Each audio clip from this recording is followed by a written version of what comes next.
नमस्कार श्रोताबृंद।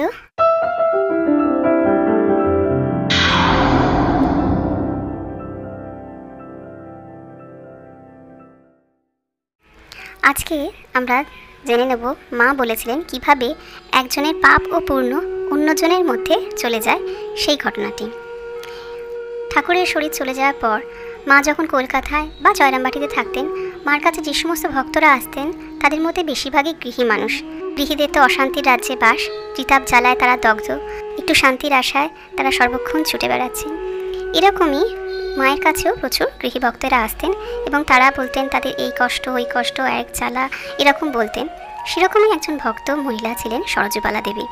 এটি সরজুবালা দেবীর স্মৃতিকথা থেকেই নেওয়া। ঘটনাটি ঘটেছিল 1325 বঙ্গাব্দে 6 শ্রাবণ আজ 7:30 নাগাদ। সেদিন সরজুবালা দেবীর মন খুবই ভারাক্রান্ত ছিল। নানা রকম কারণে তার মন দুঃখে ভারাক্রান্ত থাকায় তিনি মায়ের কাছে তার শ্রীচরণ দর্শন করে একটু শান্তি পাওয়ার আশায় গেলেন। গিয়ে দেখলেন মা ভক্ত পরিবেষ্টিত হয়ে রয়েছেন এবং প্রত্যেকেই তাদের নিজ নিজ কষ্টের কথা বলছেন।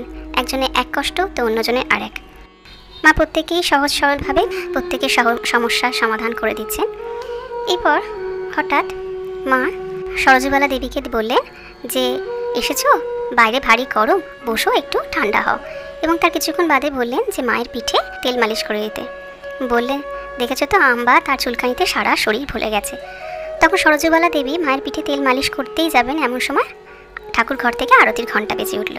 প্রত্যেকেই ঠাকুর ঘরে চলে গেলেন এবং মা হাত জোর করে ভক্তিপূর্বক ঠাকুরকে স্মরণ করতে লাগলেন। তার কিছুক্ষণ পরেই উনি সরজুবালা দেবীকে বললেন, সকলে বলে এই দুঃখ ওই দুঃখ, ভগবানকে ডাকলুম, দুঃখ তো গেল না মা, কিন্তু আমি বলি এই দুঃখই তো ভগবানের দয়ার দান। সেদিন সরজুবালা দেবীর মনটি খুবই দুঃখে ভারাক্রান্ত ছিল। উনি ভাবলেন মা কি আমার মনের কথা বুঝতে পেরে এই কথাগুলি বলছেন।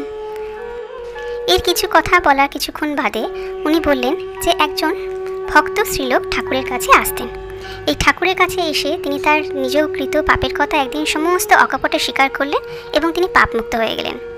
কাছেই বসেছিলেন ঠাকুর মায়ের ভাইজি নলিনী দেবী।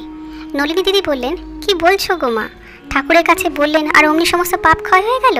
তখন মা বললেন হবে না, তিনি যে মহাপুরুষ, ওনার কাছে অকপটে সমস্ত কথা বললে পাপ ক্ষয় হয়ে যায়। ঠিক এরকমভাবেই উনি বললেন আবার একজনের পাপ পূর্ণ অন্যজনের কাছেও চলে যায়। তখন নলিনী দেবী আবার প্রশ্ন করলেন তা হয় নাকি? তখন মা বললেন তা হয় বই কি।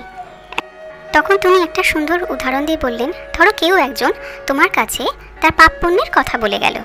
এবার পরে যখনই সেই মানুষটির কথা তোমার মনে উঠবে তখনই সে তার ভালো মন্দের কথাও মনে উঠবে। তখন এই ভালো মন্দগুলি তোমার মনের ওপর কাজ করবে। যখন এই ভালো মন্দগুলি তোমার মনের ওপর কাজ করবে, তোমার চিন্তার ওপর কাজ করবে, তোমার কর্মের ওপর কাজ করবে, তখন তুমি সেভাবেই সেই ভালো মন্দেরও অংশীদার হয়ে গেলে। সুতরাং মা বলতেন যে অন্যের পাপ পুণ্যের কথা বা অন্যের নিন্দা আলোচনা করা, অন্যের সমালোচনা করলে ঠিক সেইভাবেই তার নিন্দা সমালোচনা করা, তার পাপ পুণ্য তোমার মধ্যে প্রবাহিত হবে এবং তুমিও সেইভাবেই তার অংশীদার হবে। মা ছিলেন জগতের শক্তি স্বরূপ। এই জগতের সমগ্র শক্তি মা রূপে এসে আমাদেরকে সাবধান করে দিয়ে গেছিলেন যে বাস্তবে নিন্দা ও সমালোচনা করলে আমাদের মন কিন্তু কালো অন্ধকারে আস্তে আস্তে ঢেকে যাবে, আমাদের মুক্তির পথের অন্তরায় হয়ে দাঁড়াবে। সেজন্য বারবার করে মা বলতেন কারোর নিন্দা করো না, কারোর দোষ দেখো না, দোষ দেখবে নিজে। তাহলে আমরা জানতে পারলাম যে মায়ের কথার মাধ্যমে কিভাবে অন্যের পাপ ও পুণ্য নিজের মধ্যে আসে এবং সেই ভালো মন্দের অংশীদার হতে হয়।